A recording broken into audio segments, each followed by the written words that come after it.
right? Exactly. Let's make that happen. We are live. Look at this. Look at this.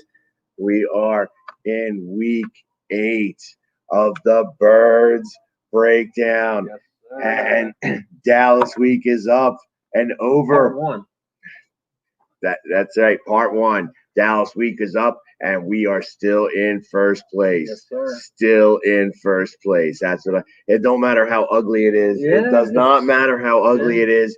It's still first place, baby. Right. And first place feels beautiful. Beautiful. And I'm not gonna complain about that. exactly. Let's get started off. Hey, listen, we're in week 8. Look at this. Week 8 here, and we're here at the Halfway through beautiful season. exactly. And we're at the beautiful Tonic Seafood and Steak. Love to see you guys out here. I had some chili today before I came on. I tell you, they have some fantastic food. Their seafood tower is like monstrous. Oh my God, yeah. Monstrous. You gotta get Definitely got to guys. come down here and check it out. Like I said, they're voted best of Delaware 2 years running. And then, of course, Wi-Fi, gluten-free, awesome internet. Philly sports trips. Hey, listen, did you guys hear? We're going to Dallas. So the next Dallas week, we're going to be there. So if you want to go to Dallas, go check out phillysportstrips.com. Tell them the Philly Sports Guy sent you. And King Creative. Every story has an audience. Let the Blue Lion tell yours. Dallas week. Yeah, it was weird. It was definitely weird. And you would think that after a 23-7 victory, right? I'm sorry, 23-9 victory, you would think that we'd be excited here, first place in the NFC East, beating Dallas. But, Philly was the complete opposite today. It felt like we lost, honestly. Yeah, they asked me to go on 94 this morning. I was Nice. on and talking to Angelo, Nice. and it was an awkward conversation. I mean, I listened. I like to start off my Monday mornings, and I love to listen to Doug Peterson and hear what he's got to say. And he was all excited. He's like, "Hey, we won, we won!" And they were like, "Yeah, well, we got some questions." You know what I mean? And it was tough. It was tough to hear all that stuff. Yeah. And it's like, and trust me, there was a lot to talk about. There was a lot of things that happened last night that just wasn't really good. No, And it all starts with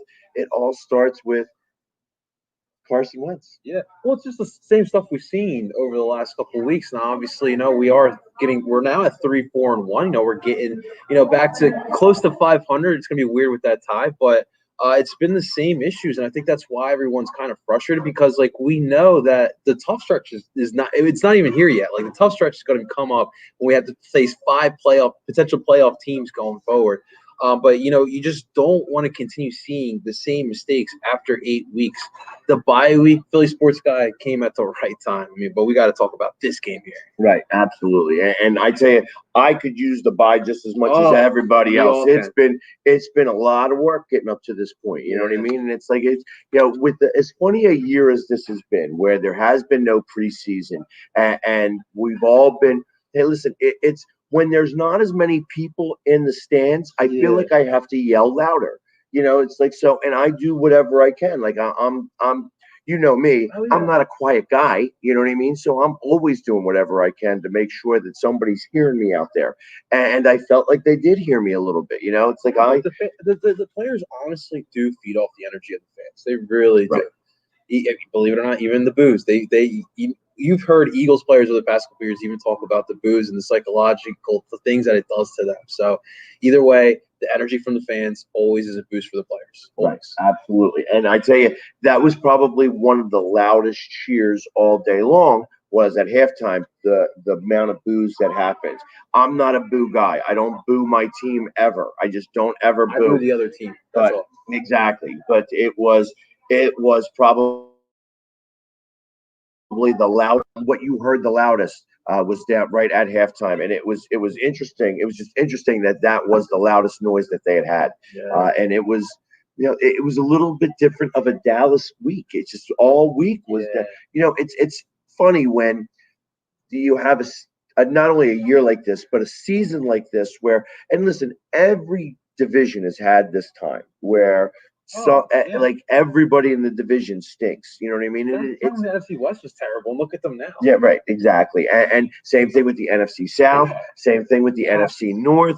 You know, same thing in the AFC. The AFC has had it for a long time too, where they just it's it's like a roller coaster. You go up and you go down. I mean, there's a reason why the NFC East is has the most Super Bowls out of all the other divisions.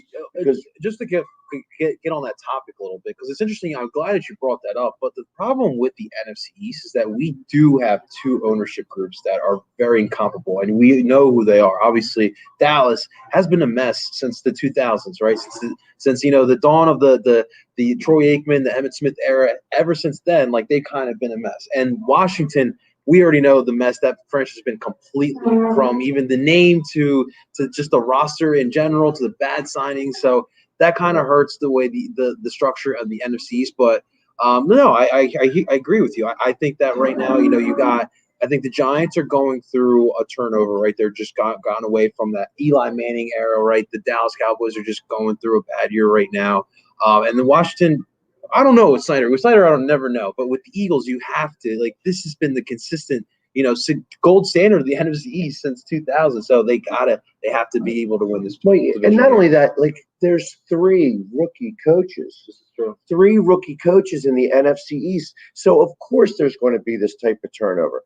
But I tell you, not for nothing. And I mentioned this in a post a little earlier to somebody. I didn't post it out loud, but beyond everything else, and all of the hate that I have for the Dallas Cowboys, they are a storied franchise, and they are. It was ridiculous to watch them last night. It was that at the end of the game where they were going to punt the ball, and then they had a delay of game, and then they kicked a field goal with the hike, with the snap. I mean, that was that team giving the finger to the coaching staff, but really, I went to the game with True Blue, fan one. He's like one of the bigger Cowboys fans. They had him on the thing for Sunday Night Football. They put him up there, so he's one of the biggest Cowboys fans. And to watch him have to watch that team put something out there, like, I mean, Ben DiNucci, I have on my notes, Ben DiNucci should stick to pizza delivery. You know what I mean? And it was, I understand he's a rookie, and that he was from James Madison, and that he was not ready to go out there. And I can appreciate all of that. But, I mean, the fact that team really didn't show any heart whatsoever. The defense kind of did in the first half, and then that just kind of trailed off. They did not try and did not care enough. And that I felt like, so when they did that delay a game, and then they gave the Eagles the safety. They just gave them the safety. I felt that was a big middle finger to the fan group. That's to all Dallas Cowboys fans, and I felt bad for Dallas Cowboys fans because, listen, as much as I don't like the team whatsoever, the fans don't get paid to be a fan of that team.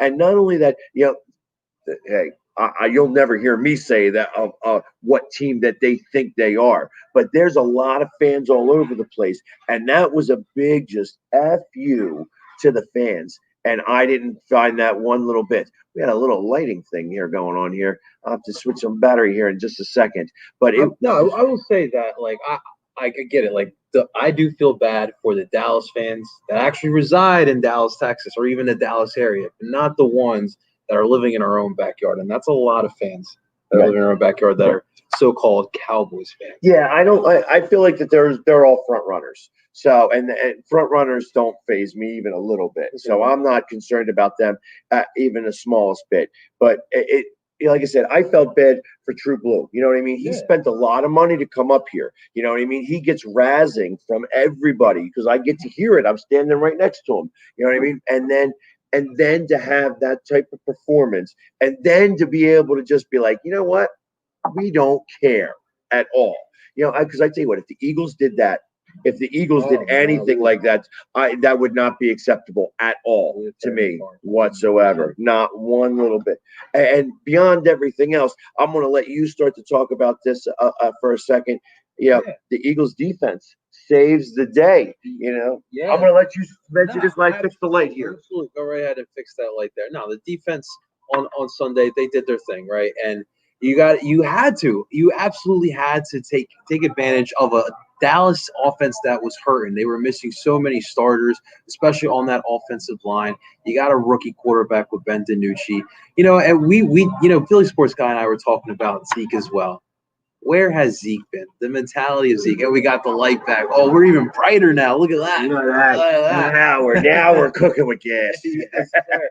Absolutely. No, but the defensive line, we can't complain about defensive line this year. In 2020, they have been the core of this Eagles team, you could say. From Brandon Graham is an absolute baller. This whole year, he's been absolutely killing it so far. He needs to be I don't care about the Pro Bowl, but he deserves his Pro Bowl. He deserves that ballot there. Fletcher Cox had a great game as well. Yes, he was in the backfield. Yes, he did. Hargrave got in a couple plays. Yep. It was. I'm not going to say he had a great game, but this is definitely the best performance. You know what? And not only that, but there. I don't know if you guys noticed, and I had to look for him today. I had to find out where he was, but Gary didn't even make it. He didn't even dress. Gary did not dress. I heard you put him on IR. They did put him on IR. That's why I said I had to find him. I'm like, where did he go? Where was he at? Are we going to talk about who replaced him? Mr. Edwards. Mr. Edwards. It's the Edwards show. You know what I mean? He definitely came to play a little bit. I loved it too because he did. I think he played in the first 2 or 3 games this season, and then he got hurt. But you could tell he took advantage of the moment. He stepped up. Someone needed to step up on the defense other than the defensive line, and he absolutely stepped up. He is such a great linebacker when it comes to stopping the run. He knows how to shake off a couple of tackles or a couple of blocks and then get to the running back. What he brings up to that aspect is great. Now, obviously, it'd be nice to pair him up with a linebacker that could just absolutely cover like a secondary. But hey, Singleton he's been all right, and he's been bringing some energy to the defense, which I'm not mad about. Singletary was the Canadian Defensive Player of the Year. And I know that we can say that, but he's not only that, but he was the Canadian Player of the Year and the Defensive Player of the Year. So he was the best Canadian player in the league. Most of people that go up to Canada are college players that don't get to play in the NFL. And to know that, and then now we have him on our team, and he's balling like he is. That's something that's worthwhile. And then to have Edwards do his thing, it was really, really fun to watch. Yeah. But no, I want to continue seeing, as long as they're healthy, of course, TJ Edwards and Alex Singleton. To me, I think that's just the linebacker core going forward. Right. Exactly. It was a much better between the three of them. Like I said, I have their stats right here. Between Singleton and Edwards was 19 tackles, and then Riley had another 6. So that means they were doing their jobs and doing it pretty well, because they both between them they had it was like tackles for a loss. There was a good amount of them. There was 8 tackles for a loss. So that was not between them. They were just all day, but there was a lot of tackles going on. And I see Chris Palme putting some notes out here because he's from Canada. He's an Eagles fan from Canada, and he knows all the things going on from the CFL league. So, but. For all the Birds fans out in Canada. It was crazy too. We lost Darius Slay for a little bit in that game too. That was anytime you lose Darius Slay, that hurts a little bit. The Jacquet guy, he did it at the best of his ability. He tried to fill it in to the best of his ability. I think he did a solid job. Obviously, Rodney McLeod heads up play, getting that touchdown at the end. That was huge too. But I think quietly he's had a solid season. He has been obviously the best player other than Slay with the coverage in the secondary. But it's great to have performances like Rodney McLeod has been doing. Hopefully Slay is fully healthy and we can get him back. Oh, Will Parks, he had a solid game, And I don't know if you heard, but the Eagles were looking at potentially trading him because they got Rudy Ford back from his IR time that he spent, and they're kind of high on him. And Will Parks, is, from my understanding, has dropped in the depth chart, but he played well yesterday. So I think he's been hearing the rumblings, and he stepped up and showed that, hey, I want to play in Philly. He's a Philly boy, Germantown Red, so he wants to stay here. So, and it's glad like, and you know what? I always believe that Philly people are going to get up a little bit higher for the Dallas week. For Dallas week than everybody else. So, and that's going to make a lot more sense. So I can appreciate that. 100%.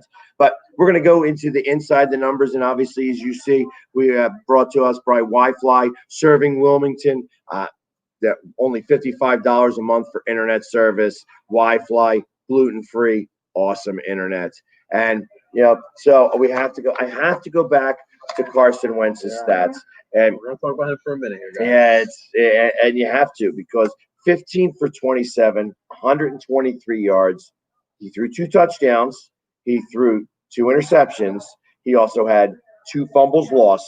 He had a 61.2 quarterback rating, and he gave up 4 sacks. 4 of the sacks, out of those 2 sacks, 2 fumbles. I mean, that was just. Can we put it out there?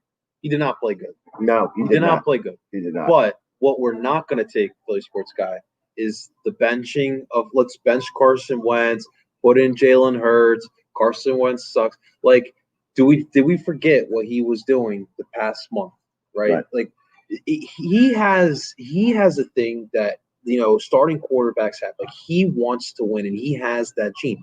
He needs to be put in better situations. Now, some of these throws he's making, like, come on, dude, it's their 5th year. Like what was the interception? Diggs played solid too, and they were trying to pick at Diggs, which I like. But don't pick at Diggs with Hightower. Right. Like, I think we've seen Hightower. Well, and you know what? That interception was right at me, like literally right at me. And are you talking about the one where he like ducked it? Yeah, it was a lame duck that you could tell the wind kind of took it a little bit. It was just a straight mess. It really was a straight mess. If you're gonna challenge Diggs, I would have done it with Fulgham. Now, obviously, it's that Dallas is going to want to put their guys on whoever they want, but I'm not taking a shot at Diggs with Hightower because obviously, Diggs is a solid cornerback. He's a rookie, but he's going to be pretty solid. And the one thing that I've learned is that I think that they're trying to get Hightower to do some things that he's not used to doing. Like, he's not used to fighting for the ball against guys that are as strong as he is. So he's coming from the Mountain West. Now he's going up against NFL corners. Like, right. And that's kind of the thing. Like, where Fulgham goes and fights for the ball, he actually goes after the ball and gets it. Where they just where Hightower doesn't do it. The other thing that really, really, really upset me, and you know what, I'm taking the hit off of Chris because he's given like some comments here back and forth, was the fact that they didn't run the ball. The Cowboys are the worst against the run. And then you have Boston Scott, 9 carries, he was 63 yards, and then in the second half they just stopped running the ball, just stopped running. Like, I didn't understand. I didn't get it. At one point, he was averaging 9 yards a pop. Right. And exactly.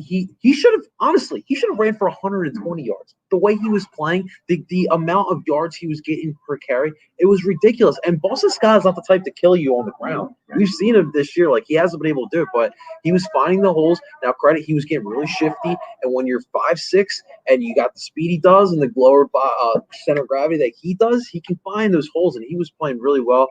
I just don't get, like, we've talked about how we cannot, like, run in between the tackles. Boston was doing that, and yet we were still going away from it. I did not understand it. And I feel like that's how you win the games. That's where our strength is. We have a big line. Even with everybody hurt, we have monsters out in the front that push forward instead of trying to do back. So we had, obviously, Lane Johnson was out. So you had Mailata, who was on the opposite side. He has been practicing. Absolutely, 100%. He has been practicing so hard. He's moving the back step. When he's on the one side, he's moving the right, the left leg back the first step. Now you're learning how to do the right leg. It's like when you're writing. Like, if you're a righty and then you're going to go right with your left, it's really weird. It's the same thing when he's going from left tackle to right tackle. We're talking about a guy who's literally playing rugby, 4 years ago? Now he's learning a whole new sport, a whole new position, I really got to give credit. Other than that one sack that he allowed DeMarcus Lawrence to get, where DeMarcus just had that one little hitch step and he got in the backfield. I thought that Mailata still played pretty solid on this day. And it was huge. Yeah. That's really what you want to see, man. And I like I said, I can only see him getting better. And the kid is only 22 years old. He's still super young, super young. He's going to be what Jason Peters last night. I think he had an okay game. You know, he looked very slow getting off the field. I thought, like, is he done for the night now? Is he done for the night now? I can't keep up. I definitely saw more motivated. I thought I saw more energy from JP, which I think at this stage of his career, I think that's what you can ask for. He should not be starting. Like, I don't think he should be starting for us, but the circumstances are what they are. I thought he did okay. Yeah, it was definitely the best performance we got this year. I also don't give a lot of credit to the Dallas Cowboys defense. I wanted to talk to you about this too, because Dallas was literally giving up 20 points a half. And we put up 7 points in the first half. That's another thing too, like that just drives you absolutely crazy. Like you get essentially one of the worst defenses of all time, essentially, and the offense still couldn't generate a lot, and that's why fans. That's where I get. So I have a theory about that. I do have a little bit of a theory about that.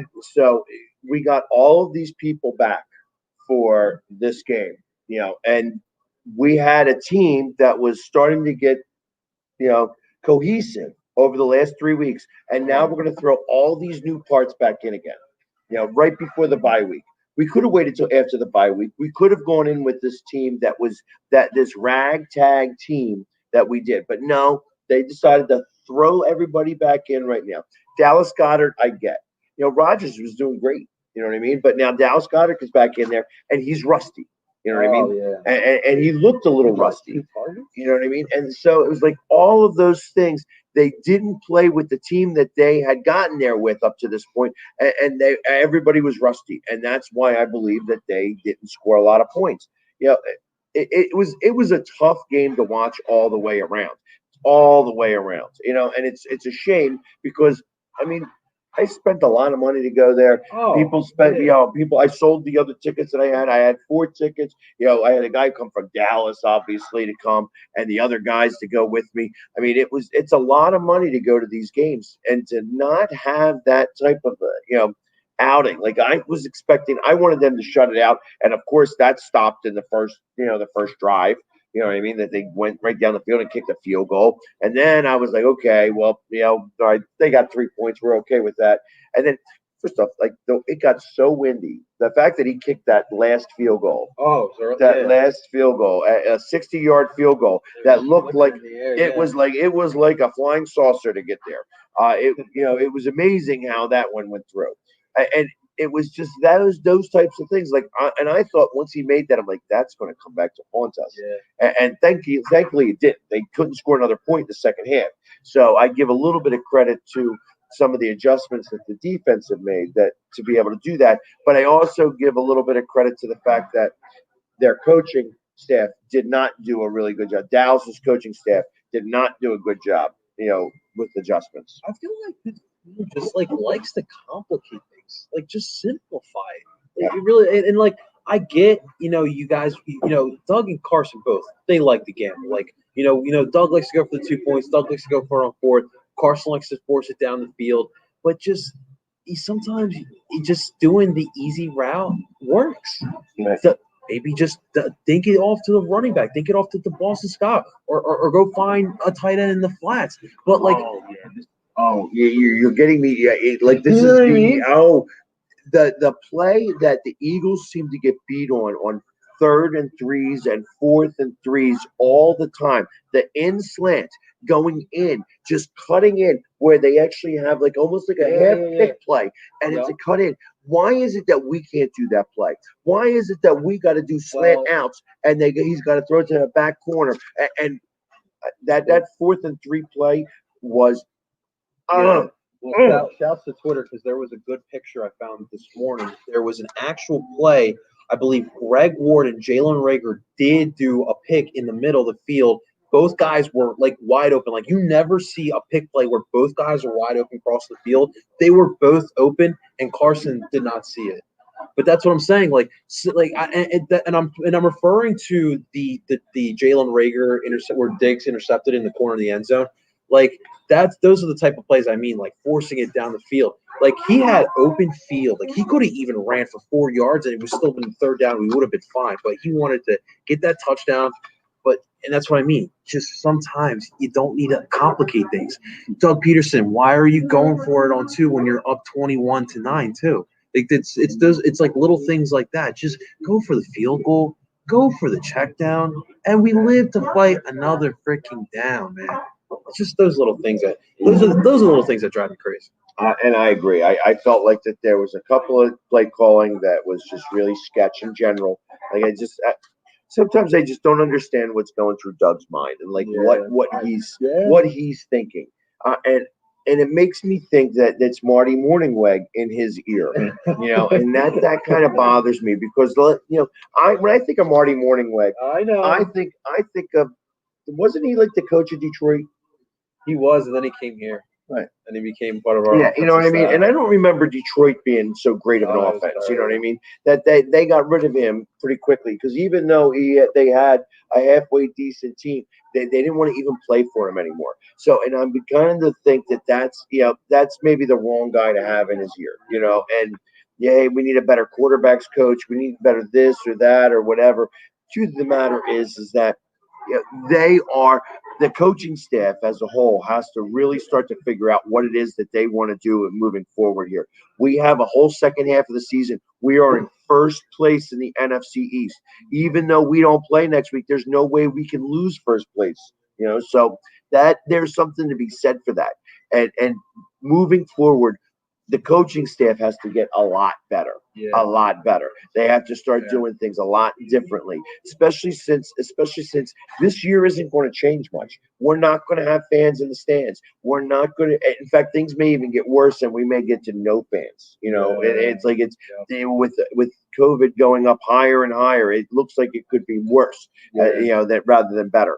And it's only going to perpetuate the fact that hey, I think I'm a firm believer that the Eagles play better when there are fans in the stands, that they can feed off of that energy. And when they're not having the chance to feed off of that energy, when I'm the loudest guy in the stadium, when somebody from the other side of the stadium can hear me, that's something that's not common. That's not common. And it starts to get really frustrating as we move forward here. I will say positive because there are positives despite the win here.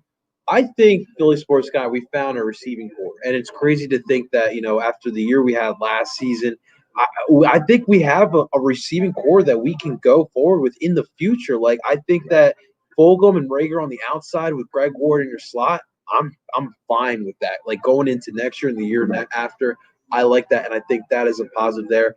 We just got to get Carson and those three on the same page. I want to see during this bye week, these guys are studying film and trying to improve. Like, look at yourselves deep in the mirror.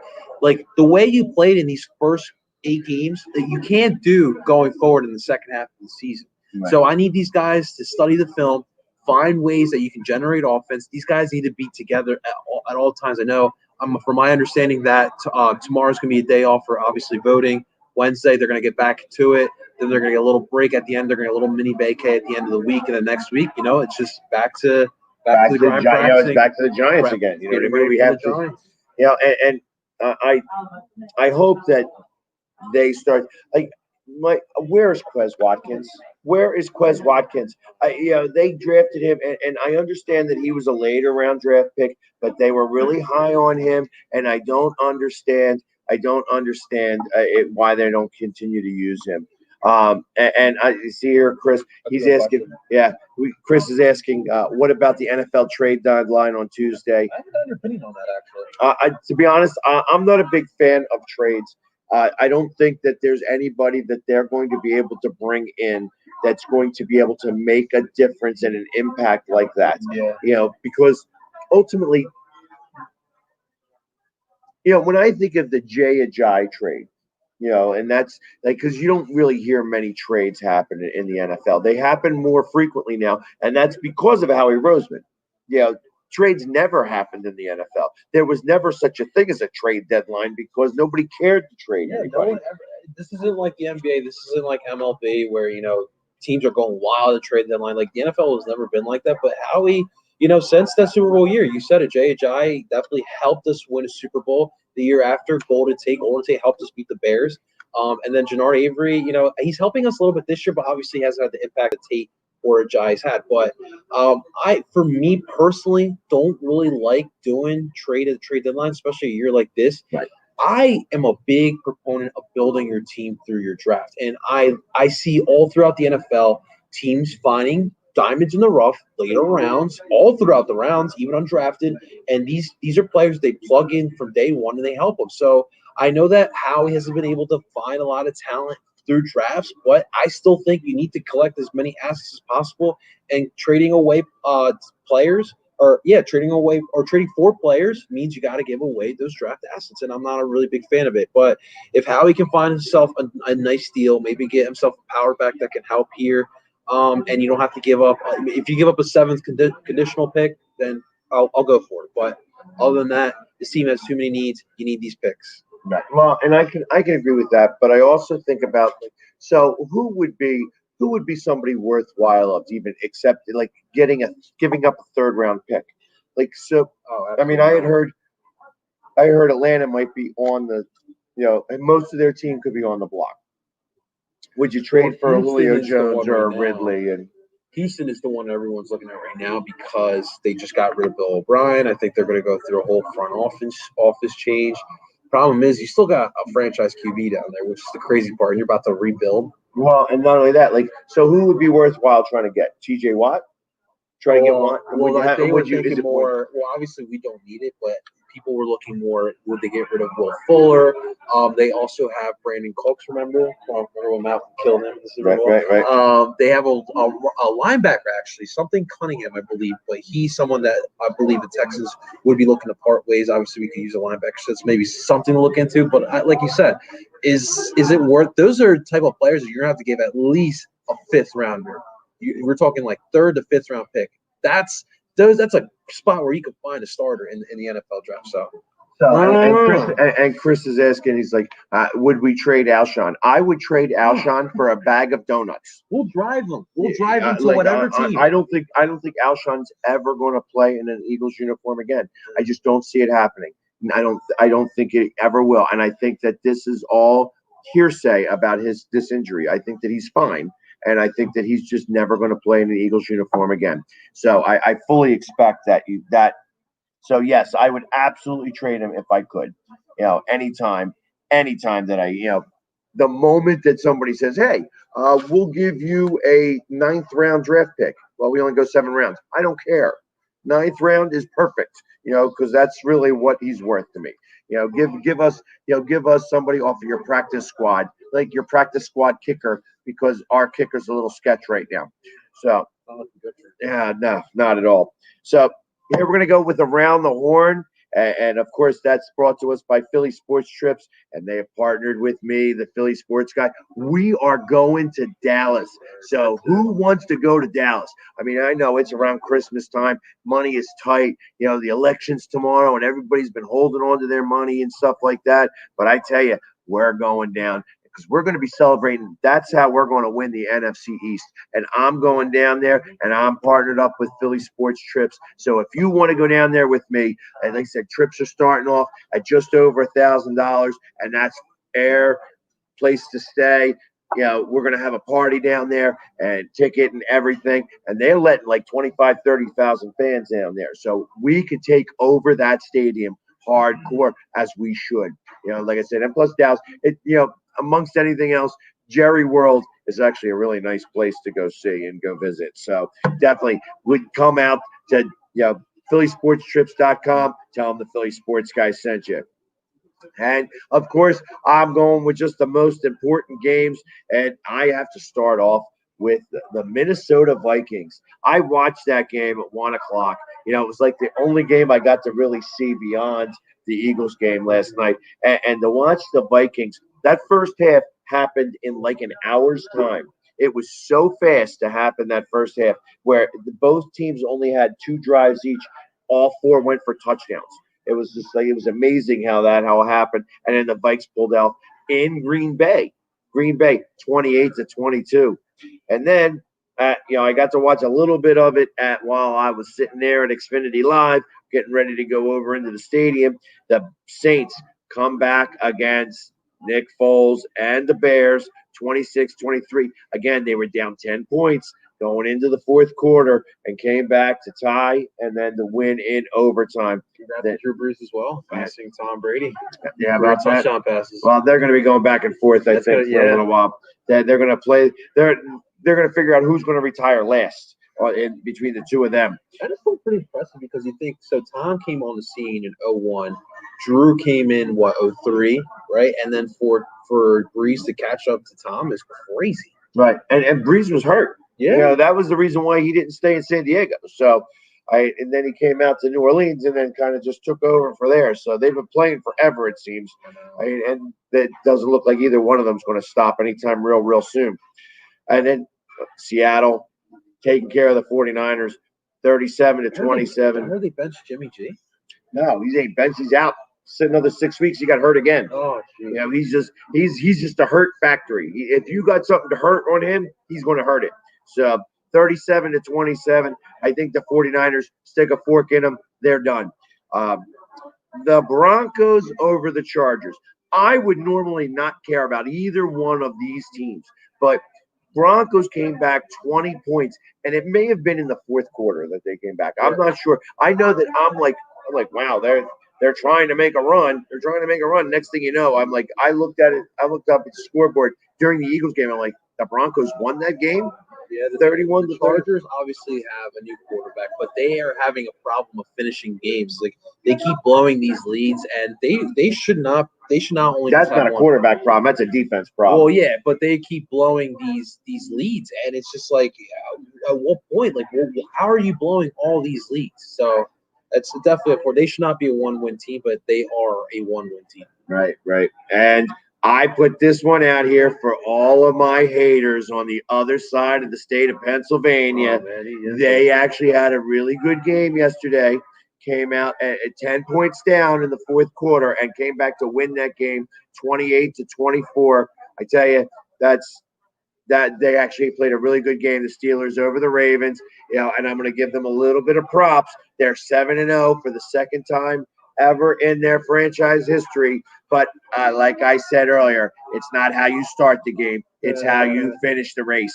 And you better hope, because let me say, you're going to have the Ravens again, and they're going to be back to play. So let's say congratulations for going 7-0, but let's see how you guys finish the race. Let me ask you, I know it's a little early in Lamar's career, but can you win with Lamar Jackson? I just feel in big situations like this, big situations like in Kansas City, big situations like last year against Tennessee in the playoffs, I just feel like Lamar just doesn't have the arm for it. No, he does not. In fact, I feel like that he needs an off season just getting the upper body strength. He's got the lower body strength and he's got the moves, but he's got that Vince Young sling. Not only that though, like he's got just bad. I want to call it bad vision, just bad vision. Like he threw a couple of those passes right at the Pittsburgh guys. So it was like, and I'm not taking anything away. Hey, listen, I'm actually giving you Pittsburgh people some props here. You know what I mean? That you guys actually beat two good teams going, within the last 2 weeks. So, and you guys got to buy early. Your season is not going to get any easier. I made a little deal with the Pittsburgh people. I actually own a Pittsburgh Steelers jersey, because as I was telling somebody else, I was the kid in the commercial, in the Mean Joe Green commercial. So I have that jersey. Actually, I'm kidding about that, but that's beside the point. I actually have a Mean Joe Green jersey. So if they go 10-0, and that means they have to beat the Cowboys, they have to beat the Browns, and I think the Bungles, maybe the Jets or something. So it's very possible they could go. I will wear that jersey and do a TikTok with that jersey on. So you Steelers fans, you may get your wish, but you better not lose. They play the Cowboys. That's right. Don't lose, because if you guys lose to the Cowboys, you'll never, ever, ever all season long. You may go 15-1 and win the Super Bowl, but the fact that you lose to the Cowboys will ruin it for you guys because I will be up your butts all the time. Anyways, now that I'm through with that, the Bills for the first time in 12 years. Oh, man. It Beat stinks. the Patriots. It stinks. Beat the Patriots in New England. It stinks in New England. Oh, yes, it does. Yes, and they actually played a pretty good game, but Cam with the fumble. Cam With the fumble to lose the game. They were driving, and he fumbles it running. Yeah, I just listen. Watching that Patriots offense, number one, Cam just got there. It's not like Cam is no Tom Brady, right? And they don't have the weapons. We're throwing to no name dudes out there. I don't even know their freaking tight ends, and it's just rough. Edelman's on IR. Edelman's on IR. There's just no one around him, and he's literally it's like Carolina all over again. He's literally the offense. I feel for Cam because I really thought he was gonna have a great year with New England, but there's just he's not set up for success over there anymore. That is correct. That's correct. Bill's really in a tough spot. And then the last one that like I said, I wouldn't even care about this other than the fact that Cincinnati, that was wild. 31, Tennessee 20. That is wild. And that was a big shocker. I mean, I tell you, I'm a fan of Joe Burrows. Yeah. I am a fan of Joe Burrows. He is going to be able to, and what makes me angry is because one of the other games I didn't even mention in here because it wasn't important to me at all. I actually played Cleveland's quarterback, whatever his name is. Baker Mayfield. Yeah, Mayfield over Burrows in my fantasy league, and that was really a poor choice on my part. A very poor choice on my part. I really hope for Burrow's sake that Cincinnati figures it out and builds a good team around him because he is the type of quarterback you can win a Super Bowl with. But of course, this is football. You don't just win with one guy. This isn't the NBA. You need a whole team. So yeah, hopefully the Bengals don't screw this up. This is your opportunity, Cincy. Yeah, it's funny because Chris is mentioning the other game that I didn't mention because I don't think that I think the Detroit Lions stink out loud. And even though they won a couple games in a row, I didn't think that they were ever going to win against, the Colts. The Colts are the biggest fraud 5-2 team. They are the biggest fraud 5-2 team. So I don't think that the Colts are any good. I'm not trying to start a whole thing about Indianapolis hate either. I just think that, I like Frank Reich. I don't think that they are that good of a team. And the fact that Rivers is 5-2, that just means that he's about to have another kid or something. You know what I mean? Because he's got, 18 so far? 19's enough there. Rivers. Man, that's hilarious. But that's why I didn't even put that in my, the most important games thing. I know Reich is a good coach. Yes, Chris, I know, but it doesn't matter. Well, it doesn't matter. So, anyways, and then of course we're gonna look ahead. We're gonna look ahead a little bit, and it says, and that's brought to us by King Creative. You want your story to roar? Go to the Blue Lion, King Creative. Every story has an audience. Let the Blue Lion tell yours. So next week, I know that we are on a bye week. So we are putting together a town hall meeting. So we are going to have 6 to 8 people the King is going to be on. The Philly sports fan is going to be on. I have Mr. Delco himself, Hollywood Holbrook coming on. And we're going to have Chris Palme. You're getting asked right now because I know he's like the Canadian football guru, Eagles fan. We're going to be talking about the first half of the Eagles season, and I want to hear from some of the fans.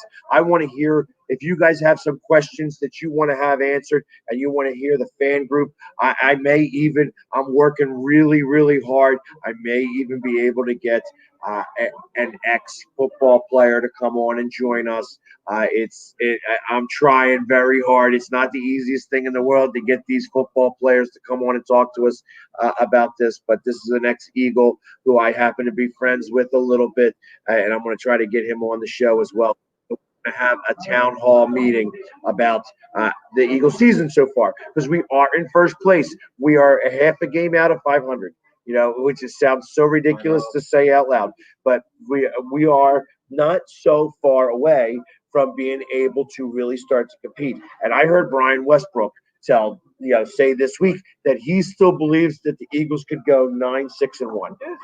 And I'm a firm believer that the Eagles are going to wind up going 8-7-1. That we are not going to be under 500 winning this division. Yeah, now that means it comes down to just winning out your division, and you got to get some results in those 5 tough games.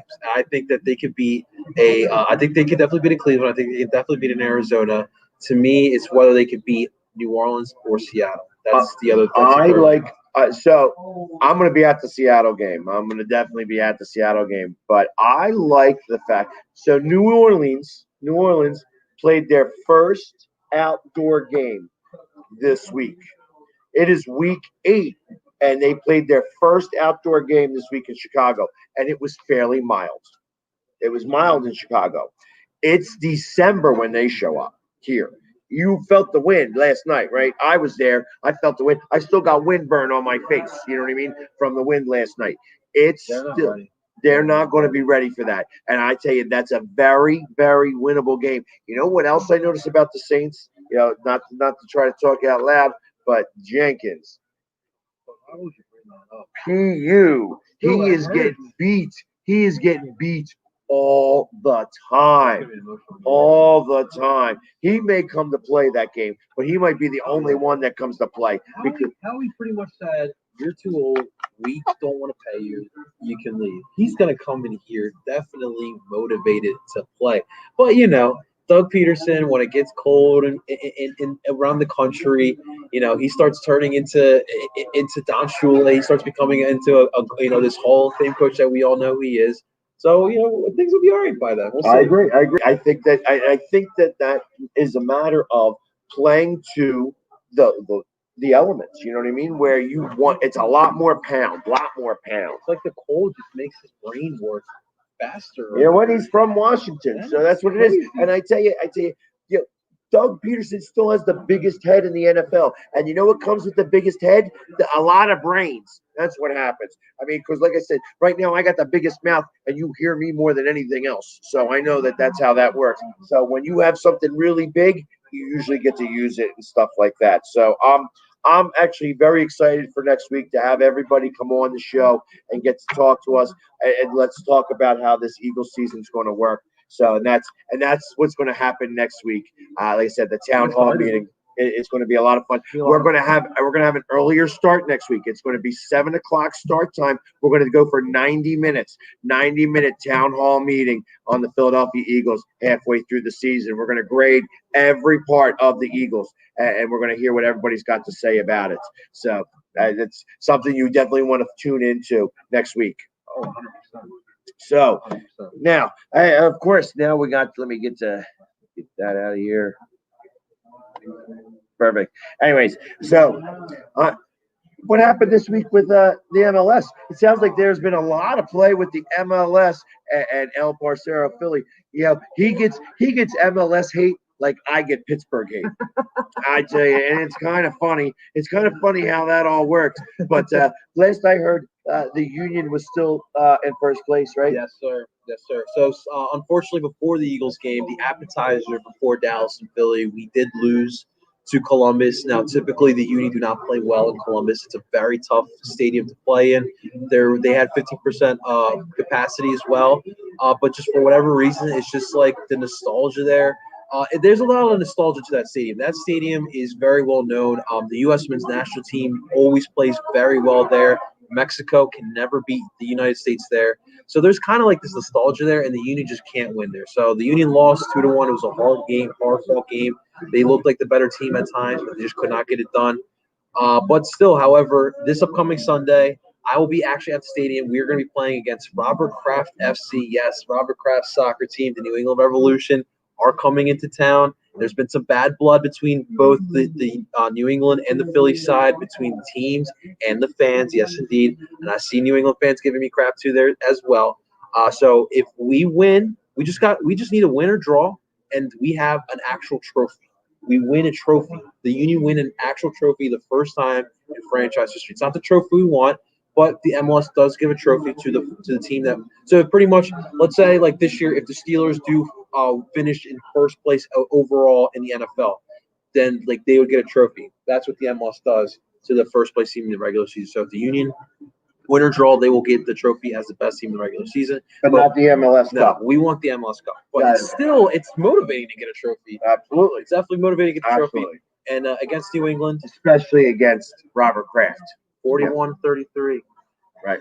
And I tell you, and New England really doesn't have a chance. New England does not have that good of a team. So if they were to come in here, and that would be an upset for them to do that, especially in Philly.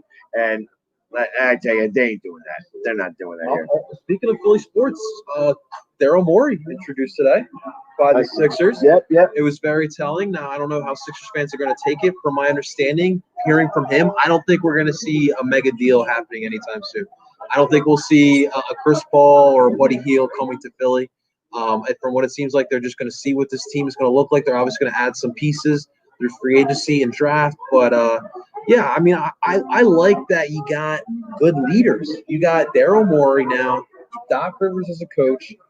You got to feel good about the Sixers. Obviously, we just see the roster. So right, yeah, and I don't think that it's not the top end of the roster that needs to work. It's the bottom end of the roster. So and this is where the analytics are going to really come into play. I think that that's going to work out pretty well. Although somebody did ask me the other day if I would do this, if I would do Harden for Simmons straight up.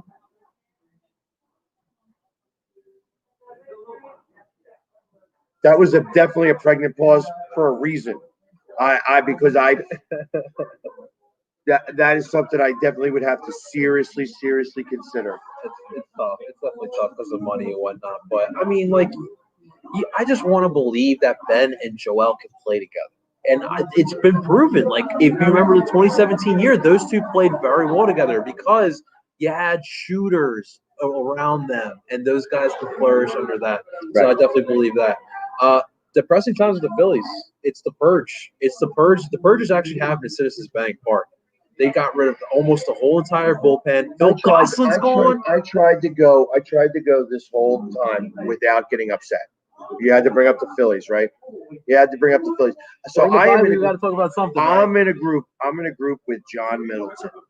I actually am in a Twitter group. I don't talk much on Twitter, and I am in a Twitter group with John Middleton. He's in my group. It's only 25 people in this group, and he is one of the people in this group.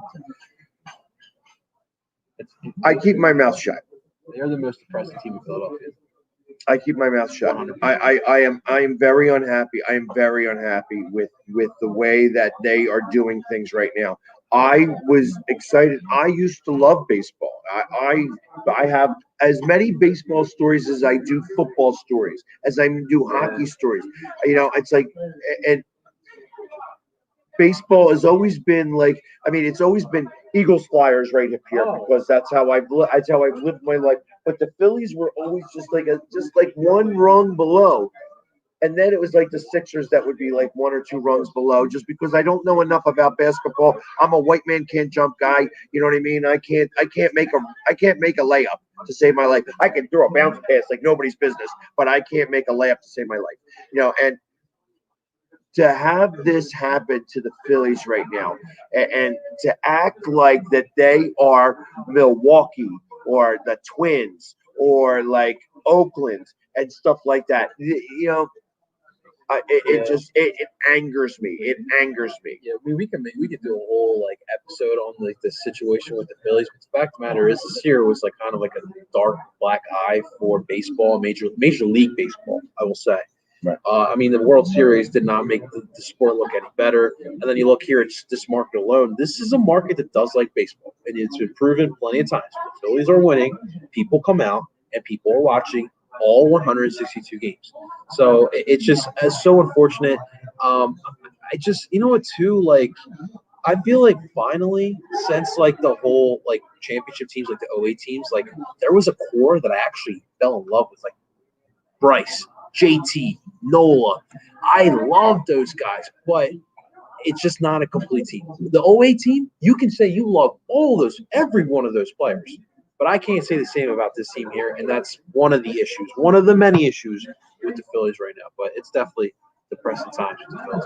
Yeah, I don't even want to get into it because I'll talk for another half hour ranting about how I'm not a big fan of the of the Phillies at all. So what at else? all. So what else are you gonna do in the bye week with no Eagles football? Relax for a minute. I'm Guys, gonna do relax the for a same. minute. You know, Stop talking about the Eagles. Stop looking at the Eagles. oh, I won't stop talking about them. I'm definitely I gonna. think some of these fans need a little break though. You know what? I'm gonna just keep putting my face in front of Pittsburgh fans because I know how much they love me.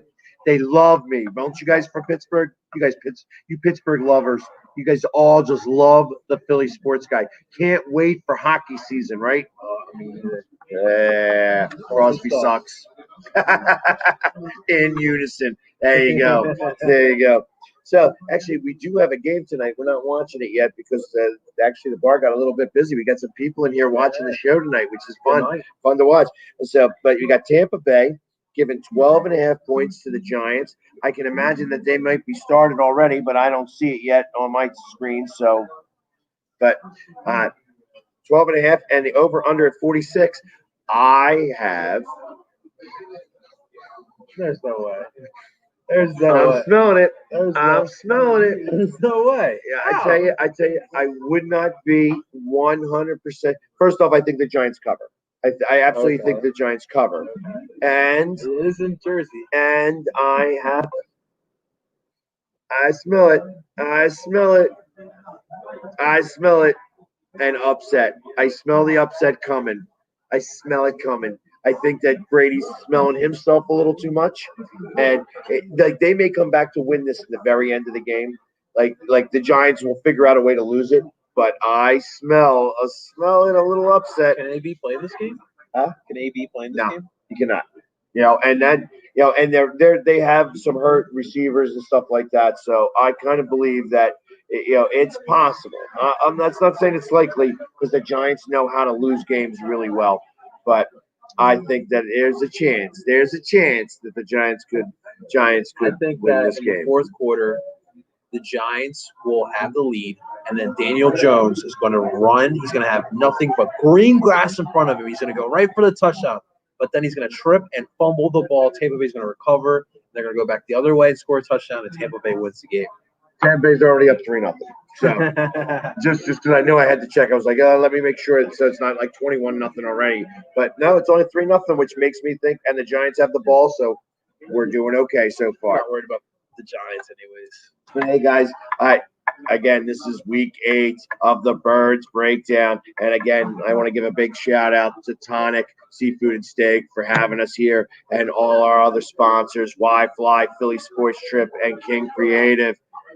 8 weeks in the book, half the season down, another half to go. And I tell you, it's going to go a little bit more than half because we have 9 more weeks to go, and we're going to have at least one playoff week. And I'm smelling 2. So, for all you Steelers haters that think that we're going to be out one and done in the playoffs, no way, baby. No way. Go Birds. First place. This is a first place show. We got our first place Birds. Go Birds. Go Birds, baby. Fly, Eagles, fly. That's right. Good night, guys. See you next week.